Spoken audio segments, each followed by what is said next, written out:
What is up? What is up? I'm back in the district, this time taking a different route to Georgetown, and I'm trying out some new views. So if you have any feedback regarding them, don't hesitate to talk, or when I say talk, really don't hesitate to comment is what I mean. I don't know what the heck is going on here, this left and right lane switcheroo party, but it figured itself out quickly, so that was good. Okay, so I think I love driving through DC, so this is fun. Better yet, I love it when FSD drives, so it's fun. Now we're stopping at the light. Yeah, things are looking okay. You know, one thing I was watching Tesla AI Day video recently, and every time I watch it, there's like a new nugget that I didn't recognize from before. And I think that's a beautiful thing, right? Because it's like you watch the same hour and a half, 2 hour long video over and over again, and again, each time you watch it, there's something new. So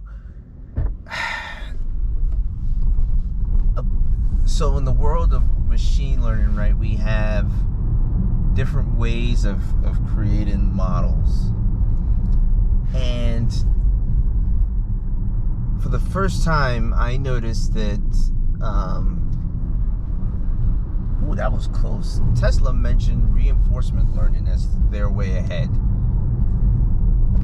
which I thought, actually I had several thoughts when I saw that, right? So I think the context at which they mentioned reinforcement learning was in regards to their simulation environment, which would make perfect sense, right? So just a high-level description. Imagine if you had, you know, a digital agent, or just to describe what reinforcement learning is. So you have an agent, the agent interacts with an environment. You also have a reward function where, based upon, I guess, what you're trying to achieve, if that model gets better, then the logic, or if the model does something good, then the logic is that the model or the agent would get a reward back, right? So the more rewards that agent gets, I guess the more refined or the better your model performs. Right, so the logic is, imagine if you put a vehicle inside of a virtual environment, and every time that vehicle does something wrong, you deduct points, right? You take away from that reward function. And if they do something good, then you give that model additional rewards, right? So that to me is the ultimate, that's where you want to go, at least in the machine learning space, because instead of you having to, you know, create labels and stuff like that, now you could have models, again, interact with specific environments and specific use cases, and have them essentially optimize themselves, right? So again, imagine running a self-driving car in a simulation environment and have it teach itself how to drive, and then all you're doing is providing the constraints. Look at this. I don't know what the heck Beta's doing. I guess it worked out well. Oh, nope. Try to make this turn in the wrong area, but it was fun. It was fun to let it figure itself out, but that was pretty bad. But it's okay. Anyway, yeah, so they said they were using, their way ahead is to use reinforcement learning in their simulation environment. And I just, as a regular user of FSD, had the thought that they were using reinforcement learning at some point within the vehicles, right? Because if you think about it, right, when I say simulation environment, right, Tesla talks about a shadow mode, right? So the shadow mode is essentially running a model. So imagine if you put a direction in, and then you drive, and at the same time Tesla tells the computer to drive like a video game, and every time you do something different than the vehicle, right, like there's some type of reward function in place, right?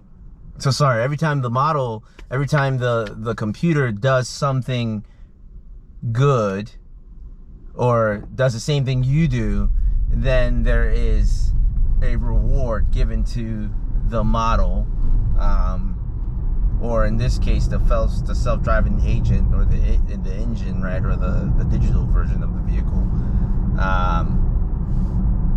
Like that is, to me, a smart way to get ahead of this. And sometimes, I guess, as a FSD driver, I've had this like strange feeling like, man, I bet you that's what they're doing in this car right now, right? Because let me see, look at this.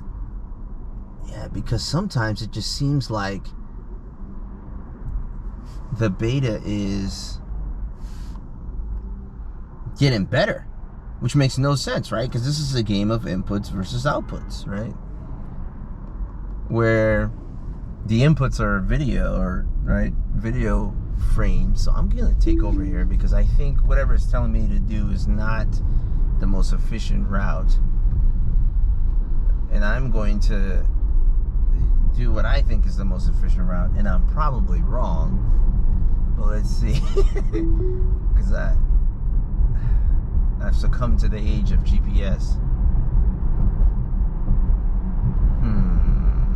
So let's see how wrong I think I am. So I'm going to take over here and make this right. So I'm trying to go to Georgetown. And I think the thing about Georgetown, and let's call it in GPS data, is that sometimes there's like conditional driving,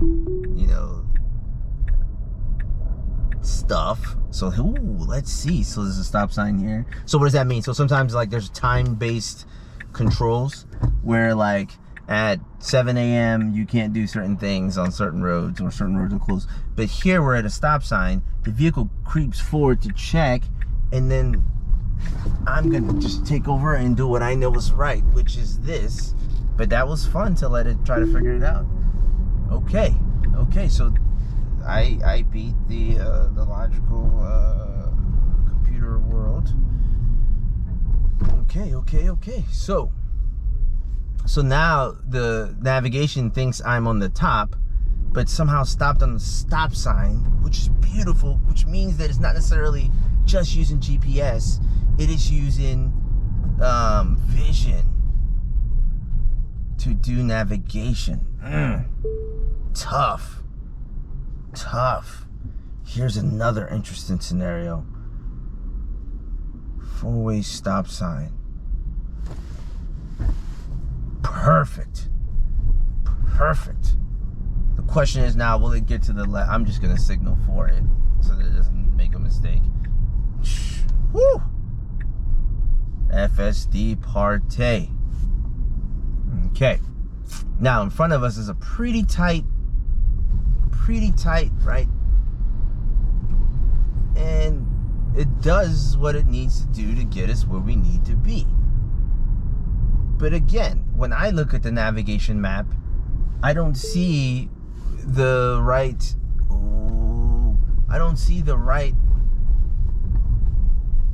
navigation, right? So right now what I see is that, so this is Georgetown, right? What street is this? I can't remember.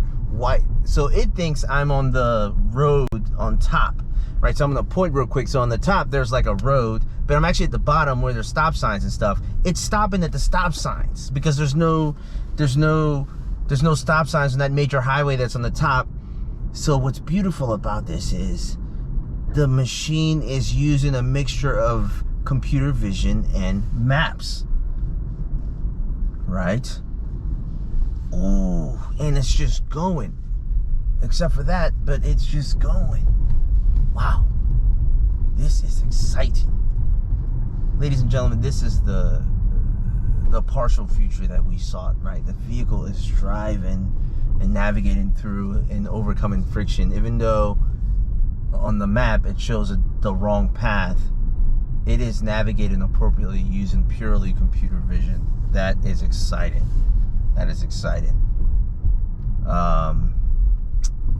So I don't think I want to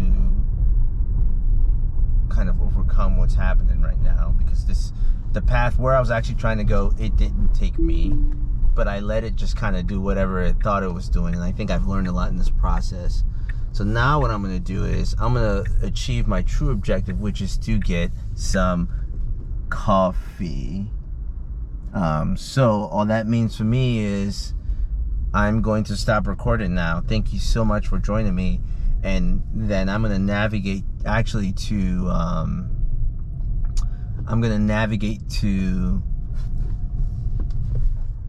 Virginia after I get my coffee and see how good beta does in that, because I think that one's going to reveal a lot more nuances that I didn't account for. Anyway, thank you so much for joining me on this beautiful DC excavation, right? And talk. And I hope you have a wonderful day. Okay, bye.